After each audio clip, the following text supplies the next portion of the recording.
Good morning, everybody. This is Jeff J. Brown, China Rising Radio Sinoland, Shenzhen, China, just south of the Tropic of Cancer.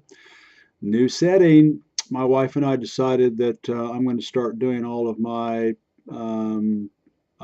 China Rising Radio Sinoland work and everything here in our new tutoring school that we are opening. And you can see it's not finished yet, and I've got a cheesy neon light to the left of me with two wires stuck into an outlet, so I've got some light, and you might see a worker behind me who is installing some stuff. So bear with me, but I was going to get this out yesterday, and I want to get it out today.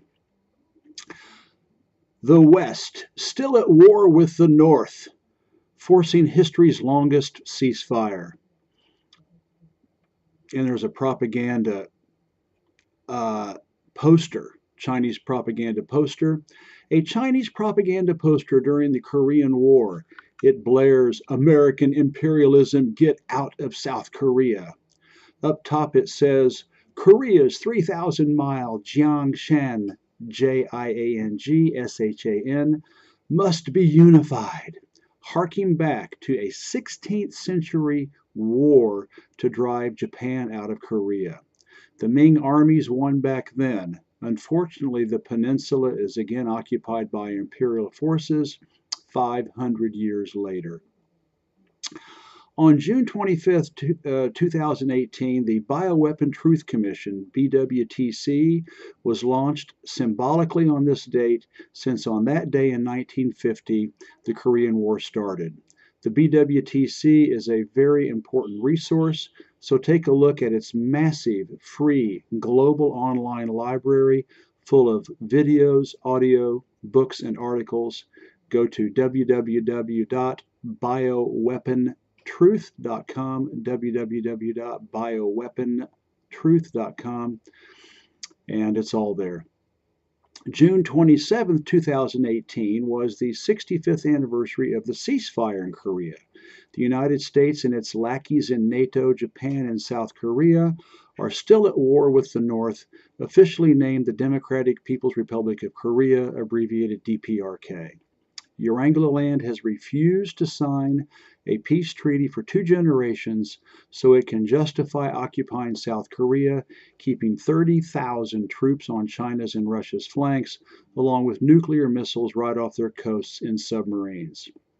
The West wants you to believe that it is the forgotten war, for a reason. First, the West got its butt whipped by communists from DPRK, China, and the USSR. Second, the West committed some of the most heinous crimes against humanity in human history, including the grotesque use of germ bombs in hopes of killing even millions more communists. Don't take it from me. Here are direct quotes from 2 of the 20th century's biggest megalomaniac psychopaths. This thanks to Stephen Gowan's new book, and his last name is Gowan, Gowan, and of course there's the link. Stephen said, "Generals Douglas MacArthur and Curtis LeMay also testified to the horrors that they themselves had unleashed on Korea. Testifying in May of 1951 to the Senate Armed Services and Foreign Relations Committees, MacArthur stated the following: The war in Korea has already almost destroyed that nation of 20 million people. I have never seen such devastation. I have seen, I guess, as much blood and disaster as any living man, and it just curdled my stomach the last time I was there. After I looked at that wreckage and those thousands of women and children and everything, I vomited. If you go on indefinitely, you are perpetrating a slaughter such as I have never heard of in the history of mankind." Parenthetically, in a sense, MacArthur was speaking in the mode of American humanitarian imperialism. If nuclear weapons were dropped on China, that would, quote, "save Koreans more of the horrors that Americans had themselves wrought." This is the classic formulation of killing to save lives. However, in the process of making this argument, MacArthur confesses to having committed the atrocities above. End of parentheses. General LeMay, for his part, made the following statement: So we went over there and fought the war and eventually burned down every town in North Korea anyway, some way or another, and some in South Korea too. We even burned down Pusan, an accident, but we burned it down anyway. The Marines started a battle down there with no enemy in sight. Over a period of 3 years or so, we killed off what? 20% of the population of Korea as direct casualties of war or from starvation and exposure. This from Strategic Air Warfare, page 88. End of quotes from Stephen Gowan's book. No wonder Yarangloland wants to live in a fog of propaganda amnesia. But the BWTC has been created to make sure that you can learn what is really happening, since the West is still producing massive amounts of germ weapons, testing them and using them. The evidence is everywhere you look, but you have to step outside of the Great Western Firewall to see it.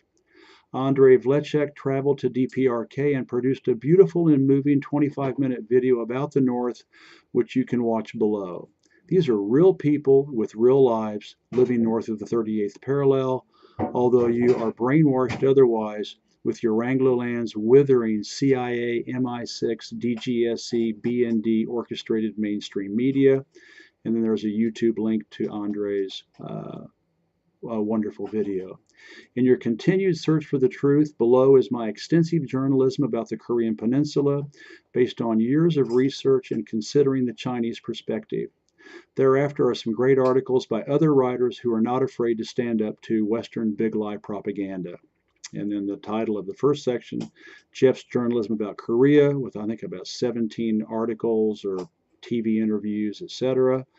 And then another section with about 10 articles from other writers and journalists, other articles about Korea. This is Jeff J. Brown signing out from China Rising Radio Sinoland.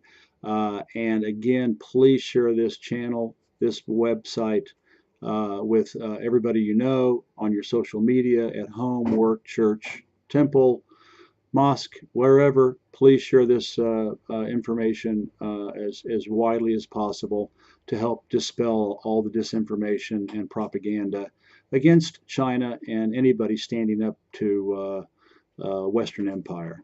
Have a wonderful day. Bye-bye.